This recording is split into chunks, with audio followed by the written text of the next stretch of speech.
রহমতুল্লাহি ওবারাকাতু। স্বাগত জানাচ্ছি সিবি ইংলিশ স্কুলের পক্ষ থেকে। আমি মোহাম্মদ জামান হোসেন। আজকে আলোচনা করব স্পোকেন স্ট্রাকচার রুলস নিয়ে। তো এর পূর্বে 49 স্পোকেন স্ট্রাকচার রুলস নিয়ে আলোচনা করেছিলাম। তো আজকে 50 নাম্বার রুলস নিয়ে আলোচনা করব। তো আশা করি ক্লাসটি অনেক সুন্দরভাবে উপভোগ করবেন। তো শুরু করা যায়। তো আজকে যে রুলসটি পড়াবো সেটি spoken structure rule. Spoken structure rule 50।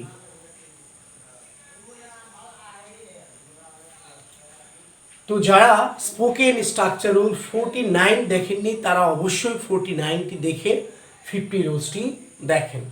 তো আজকের যে বিষয়টি সেটি হচ্ছে যে কর্তা হয়তো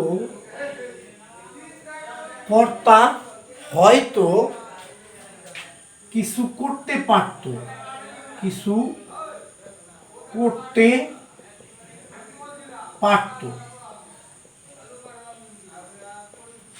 বিষয়টি কি খুব খেয়াল করবেন। এই যে বাংলা যে বিষয়টি লেখি সেই বিষয়টি অত্যন্ত জরুরি, এবং এই বিষয়টি যদি ক্লিয়ার হতে পারেন আপনারা, তাহলে স্পোকেন শেখা কিন্তু খুব সহজ। বিষয়টা কি বলছি, কর্তা হয়তো কিছু করতে পারত। আমরা কিন্তু দৈনন্দিন কথাবার্তায় এরকম বলে থাকি, সে আমাকে চাকরি দিতে পারত, আমি সেখানে যেতে পারতাম, তারা এখানে আসতে পারত, তারা হয়তো। এই যে হয়তো শব্দ ব্যবহার করেছি, এই হয়তো ব্যবহার যদি আমি নাও করি তাও কিন্তু সেন্টেন্স রাইট। আমি যদি বলি আমি হয়তো সেখানে যেতে পারতাম, আর যদি আমি বলি আমি সেখানে যেতে পারতাম, দুটো একই বিষয়। তো কর্তা হয়তো কিছু করতে পারত। এটার স্ট্রাকচারটা কি? স্ট্রাকচার হচ্ছে সাবজেক্ট প্লাস মাইট, প্লাস B1 প্লাস অবজেক্ট। এইটি হচ্ছে স্ট্রাকচারটা কি? সাবজেক্ট প্লাস মাইট প্লাস B1 প্লাস অবজেক্ট। এখন যদি আমি একটু উদাহরণ দিই তাহলে সেটি আরো ক্লিয়ার হবে। সচরাচর আমরা কিন্তু উদাহরণ দেই, মূল উদাহরণটা আমরা দেই যাতে করে আমরা অনেক সেন্টেন্স তৈরি করতে পারি। যেমন I might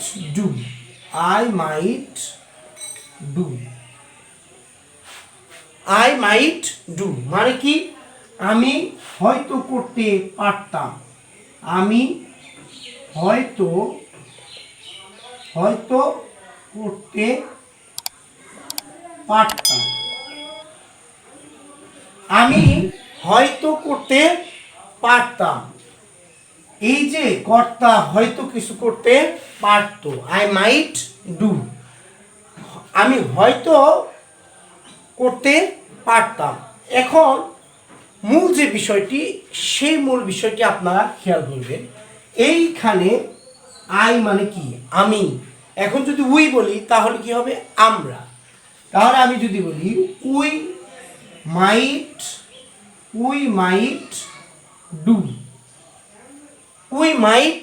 ডু মানে কি? এখানে আমির পরিবর্তে এখানে কিন্তু উই ব্যবহার করেছি। উই মানে কি? আমরা। তার মানে আমির জায়গায় কি হবে? আমরা। তাহলে আমরা হয়তো করতে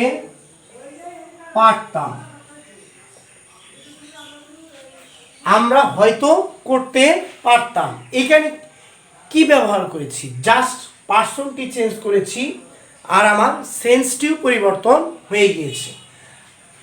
প্রথমে ছিল আমি হয়তো করতে পারতাম, এখন হয়েছে আমরা হয়তো করতে পারতাম।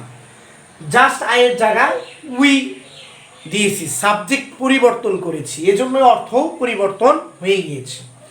এখন যদি ইউ বলি, ইউ মাইট ডু মানে হচ্ছে তুমি হয়তো করতে পারতে, তুমি হয়তো করতে পারতে, তুমি হয়তো করতে পারতে, ইউ মাইট ডু। এখন আর কিউ মানে কি, তোমরা।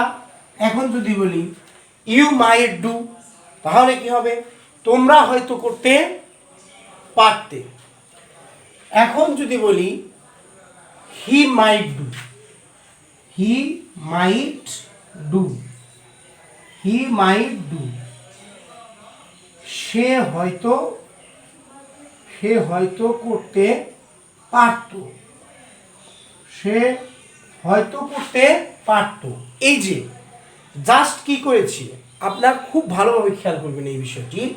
এখানে জাস্ট সাবজেক্ট পরিবর্তন করতেছি, আর কোনো কিছু কিন্তু আমি পরিবর্তন করতেছি না। এখন আমি যদি মেয়েদের ক্ষেত্রে বলি শি মাইট ডু, সে হয়তো করতে পারত। এখন যদি বলি তারা হয়তো করতে পারত, তাহলে হবে দে might do, they might do, তারা হয়তো, তারা হয়তো করতে পারত, তারা হয়তো করতে পারত। আমি যদি নাম নিয়ে আসি, রহিম হয়তো করতে পারত, তাহলে কি হবে, এখানে জাস্ট রহিম দিতে হবে, রহিম মাইট, মাইট ডু, রহিম মাইট ডু মানে রহিম, রহিম করতে পারত, রহিম হয়তো করতে পারত, রহিম হয়তো করতে পারত। জাস্ট কি করেছি, আমি আবার বলতেছি, বারবার কিন্তু একই কথাই বলতেছি, যাতে করে খুব সহজে এটা নিতে পারেন।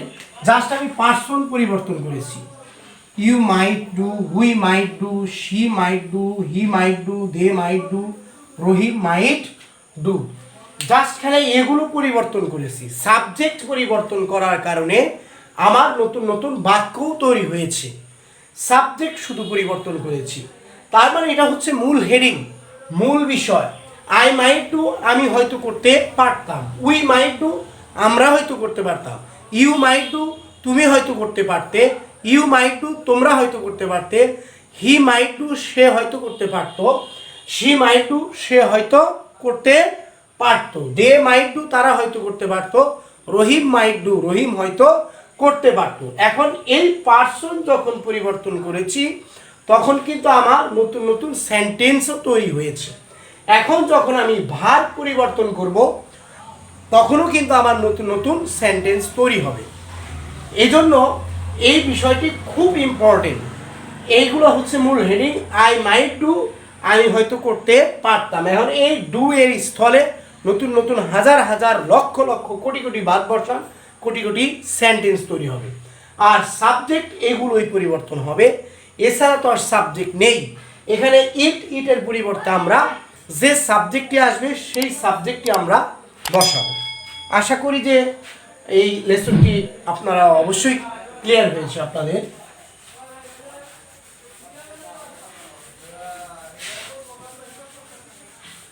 এখন আমি যদি বলি যে সে হয়তো আসতে পারত, সে হয়তো, সে হয়তো আসতে পারত, আসতে পারত, সে হয়তো আসতে পারত। এই যে সাবজেক্ট আমার কি, সে, সে ইংরেজি কি, আমি হি নিছি, মেয়েদের ক্ষেত্রে সি নিয়েছি। তারপরে আমার কি, তারপর আমার কিন্তু মাইট আছে, তাই না? তাহলে শি মাইট। ডু বলেছিলাম, ডু এর স্থলে এখন কি হবে, আশা ইংরেজি কি, আশা ইংরেজি হচ্ছে কাম, তাহলে কি দেবো, কাম।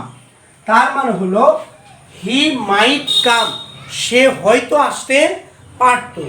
আমি হয়তো যেতে পারতাম, কি হবে তাহলে, আই মাইট গো।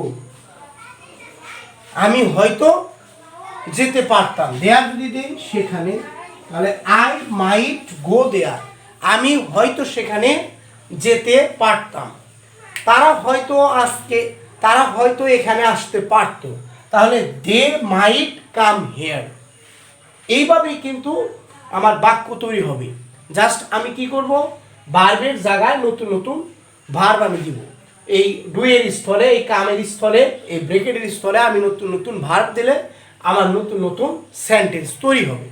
আর এভাবেই কিন্তু আমি ইংরেজি শিখতে পারবো। তো সুপ্রিয় শিক্ষার্থী বন্ধুরা, আশা করি যে ক্লাসটি তোমরা হয়তো বুঝতে পেরেছো। তো এগুলো বারবার বেশি বেশি যদি বাসায় প্র্যাকটিস করা হয় তাহলে কিন্তু অবশ্যই আমি ইংরেজিতে কথা বলতে পারবো। এই জন্য প্র্যাকটিস করতে হবে। So it's my earnest request from bottom of my heart that you have to practice a lot staying at home, and I request you also that please read and write and apply this before your teacher, before your friends, and before anyone else. So it's my earnest request, and thank you very much for joining me here today till next class. Have a good time. By the most mercies of Allah, I'll back with lots more. Assalamu alaikum wa rahmatullahi wa barakatuh.